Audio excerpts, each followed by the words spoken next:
Ako si Haris Sultan, mga kaibigan. Nitong mga nakaraang buwan, pinili ng pinakamatalinong gorilya ng dawagang, si Mohammed Hijab, na tirahin si Douglas Murray. Akala niya mabubuli at matatakot niya ito. Papasok siya sa korte, maglalabas ng argumento, at malilito ang hukom sa taas ng kanyang talino. Pero sa kasamaang palad, alam natin na magulo at hindi ganoon katalino ang kanyang mga argumento. At iniisip niya na matalino siya. Pero hindi naman talaga siya ganoon katalino. Isa lang siyang pinupuring gorilya. Isang gorilyang marunong magsalita. Hindi ko natatalakayin ang mga detalye ng kasong yon dahil gumawa na ako ng detalyadong video tungkol doon. Ilalagay ko na lang ang link sa description. May ilang nagbigay ng magagandang komento tungkol sa kaso, pero basahin ko lang ang pahayag ng hukom. Talagang winasak siya ng hukom. Pero ito ang pinakamatindi. Bilang saksi, siya ay palaban at laging nakikipagtalo. Alam natin si Mohammed Hijab yon. Iniisip niya na bibigyan kita ng argumento. Alam ko ang kaya ko. Ako ang pinakamatalino. LD. Mahina, duwag. Tapos yan ang iniisip niya. Tapos ka na, tapos ka na, tapos ka na. Akala niya ang pagsigaw sa kalaban ay nagpapatalino. Gaano ba katalino ang mga to? Totoong ipinagtatanggol nila ang pedopilya para lang maprotektahan ang PDF kita nila. Sa bawat pagkakataon, hinanap niya ang debate. Kasama ang tagapayo, sumasagot gamit ang sariling rhetorical na tanong at ipinaglalaban ang panig kaysa magbigay ng diretsong sagot. Ganyan talaga si Mohammed Hijab. Lagi niyang ginagawa yan sa debate. Akala niya magagawa rin niya sa korte. At ang hukom ay parang, ay wow, ngayon lang ako nakarinig ng ganitong nakakabiglang mga argumento. Pinakamatalinong tao ito.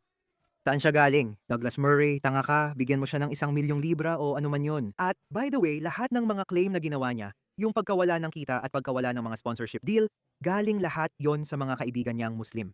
Imbes na sumagot ng direkta, ipinaglalaban niya ang kaso at nilalait pa ang pangalawang akusado, halatang may personal siyang galit. Si Douglas Murray, isa sa mga top intellectual ngayon, binabatikos niya ang PDF na relihiyon niya. Sa simpleng salita, yan ang ganda ni Douglas Murray at kaya niya kinamumuhian si Douglas Murray. Kontento ako na nagsinungaling siya sa mahahalagang usapin, kaya nawala ng halaga ang kanyang ebidensya, pati na rin sa ibang lugar. Sa transcript, sinabi niyang tingin ko sa kanya ay sinungaling siya, kaya certified siyang sinungaling. Paano ko nalaman? Tingnan mo ito. Kakapost lang ni Douglas Murray kahapon matapos mabigo ang kaso niya ng paninirang puri laban sa akin at The Spectator. Ang lalaki, na kilala rin bilang Mohammed Hijab, ay idineklara na ang sarili niyang bankrupt. Sabi ko na nga ba, sinabi ko na idedeklara niya ang sarili niyang bankrupt. Parang kailangan pa niyang magbayad kay Douglas Murray ng 800 at 50,000 pounds. Ganito talaga ang nangyari. Binigyan ako ng bill na 67,000 sterling laughing emoji. Halatang wala siyang balak magbayad at baka mag-file ng bankruptcy. Congrats Mohammed Giab sa dami ng achievements mo. Pero ngayon, magiging bankrupt ka na rin. Tingnan mo Mohammed Nabil Higab ang totoong pangalan, Sole Trader. Ang address ay nasa publiko naman, kaya hindi mo siya inilalantad. Tiyak business address ito. At alam naman nating lahat kung gaano kayabang si Muhammad Hijab. Hindi niya talaga matanggap ang pagkatalo, hindi niya kaya. Punong-puno siya ng yabang at pride na halata talaga. Ano bang ipinagmamalaki mo? Hindi ka naman pinakamatalino dito. Dinidepensahan mo ang pedopilya, dinidepensahan mo ang isang PDF mula pa noong ika-7 siglo. Ano bang espesyal sa'yo? Pero sige, sabi ko, salamat Douglas sa paggawa mong financially bankrupt ang taong ito na morally bankrupt na rin na siya ring sinabi ko noon. Tingnan mo to, napakakawawang sagot mula sa kanya. Pwede mo bang linawin? Ibig bang sabihin nito na wala akong legal na obligasyon na bigyan ka o ang mga abogado mo ng pera? Dahil iyan ang dahilan kung bakit ako nag-file ng bankruptcy. Mohammed Hijab, malaking talo yan. Tanga ka, gago ka, unggoy ka. Sinira mo ang sarili mo. Douglas Murray, literal na nalugi. Naiintindihan mo ba yon? Anong malaking talo yan, di ba? Hulaan mo? Ito ang itinweet niya.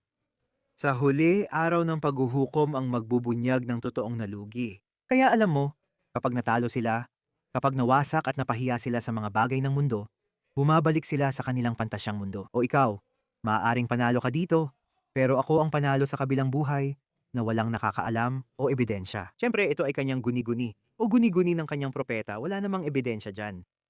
Sabi ng mga Kristiyano, talo siya sa kabilang buhay. Sabi naman ng mga Amerikanong ateista, Wala namang kabilang buhay.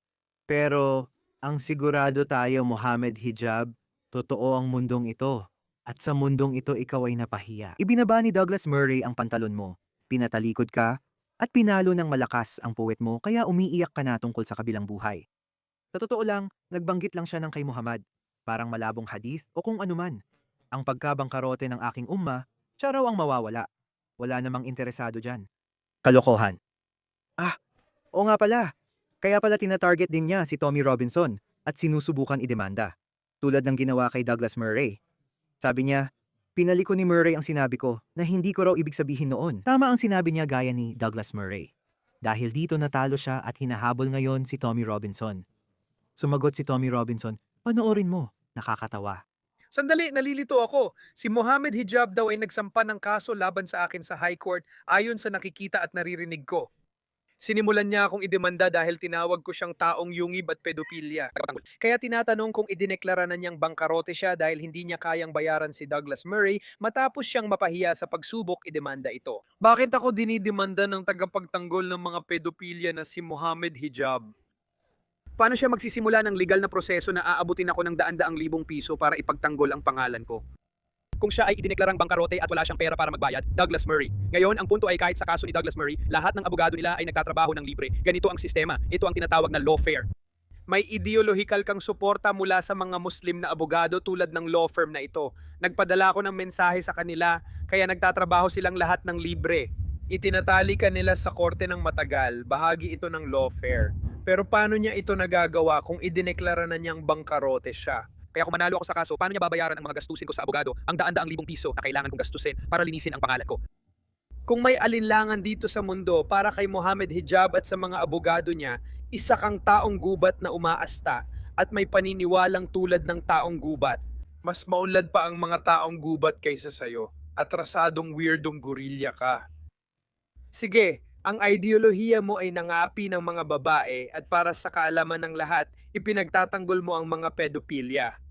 Ginagawang malinaw niyan. Magiging mahirap para kay Mohammed Hijab na kontrahin yan.